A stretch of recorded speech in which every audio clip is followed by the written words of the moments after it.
Sekarang kita masuk ke metode eksperimen. Oke.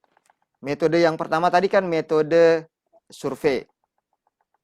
Oke, observasi. Yang kedua melalui metode namanya eksperimen. Oke. Metode eksperimen. Nah, ini kalau tadi kan objek yang kita analis, kita teliti itu kita nggak sentuh kan, kita cuma mengamati saja. Nah, kalau dia studi atau penelitian itu dilakukan melalui eksperimen, kita melakukan perlakuan atau treatment. Kita kita kita lakukan sesuatu, oke, kepada partisipan sehingga nanti bisa dibandingkan. Jadi pengaruh perlakuan A terhadap misalkan apa gitu. Jadi dalam hal ini, jadi kita ambil sampel. Oh ya, ada namanya populasi, ada namanya sampel segala macam, itu kita bahas besok ya. Jadi dia ambil satu kelompok orang, dia kasih treatment, terus ada sekelompok orang dia nggak kasih treatment, terus dia lihat perbedaannya. Oke, itu yang eksperimen. Contohnya misalkan, oke, contohnya misalkan kita ingin mempelajari efek obat tertentu, oke, terhadap misalkan tekanan darah. Oke, ini contohnya tekanan darah. Oke, nah kita buatlah 3 kelompok sampel. Kelompok pertama dikasih dosis obat 10 mg. Oke. Kelompok kedua dikasih 20 mg.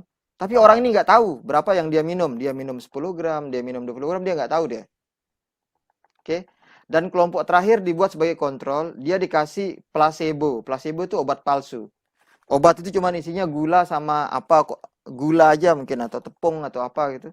Jadi tapi seolah-olah dia minum obat. Oke. Dari sana setelah diminum obat, orang itu kan diukur tekanan darahnya. Oke, kelompok pertama rata-rata tekanan darahnya sekian, kelompok kedua tekanan darahnya sekian, kelompok 3 yang kontrol tekanan darahnya sekian. Nah, dari hasil eksperimen tersebut, oke, biasanya itu kondisinya yang terkontrol ya. Jadi orang-orang yang misalkan eksperimen ini dia nggak dikasih olahraga atau nggak dikasih makanan-makanan yang banyak mengandung garam gitu.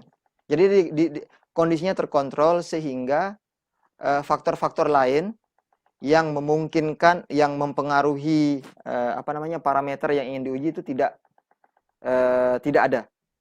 Kan orang misalnya tekanan darahnya naik kalau makan kambing. Jadi jangan begitu minum obat suruh makan kambing semuanya, kan nggak bisa itu.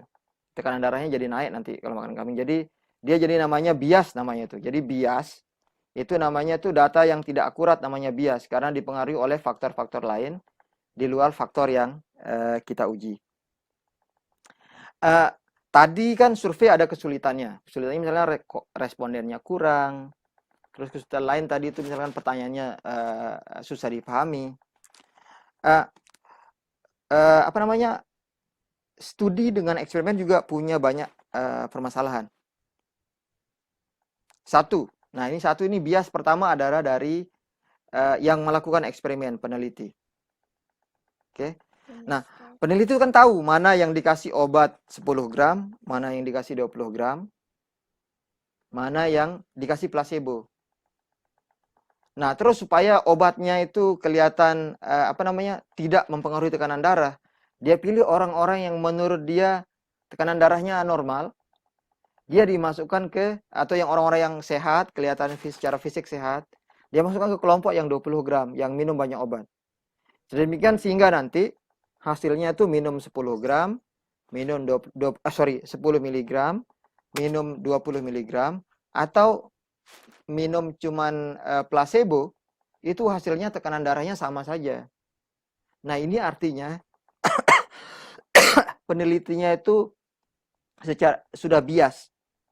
Dia berusaha mempengaruhi hasil penelitian. Terus yang kedua, kita tidak bisa mengisolasi parameter. Kita tidak bisa mengevaluasi, tidak bisa mengisolasi. Maksudnya mengisolasi itu menjaga agar tidak ada faktor eksternal yang mempengaruhi. Contohnya misalkan kita ada di penelitian yang di atas itu, misalkan kelompok yang minum dosis 10 mg ini ada 100 orang. Yang minum dosis 20 gram ada 100 orang, kontrol ada 100 orang.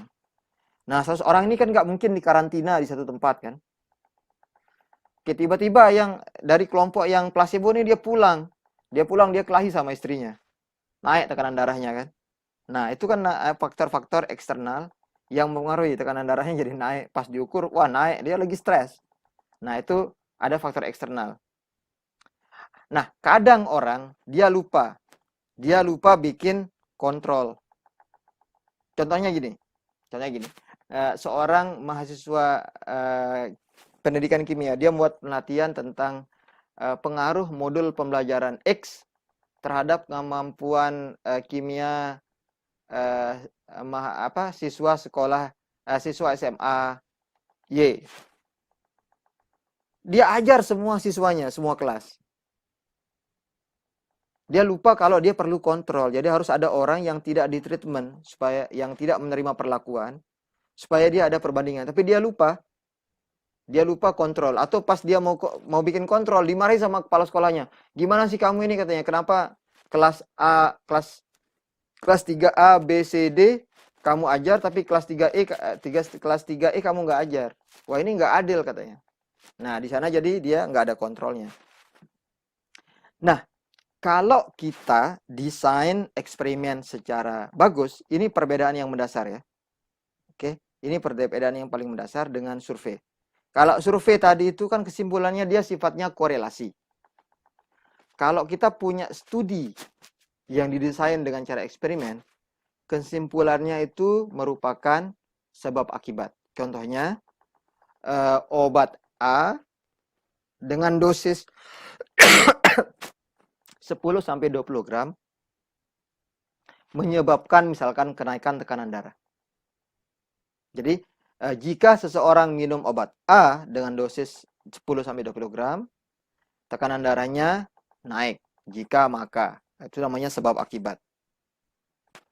Oke, terakhir catatan yang penting.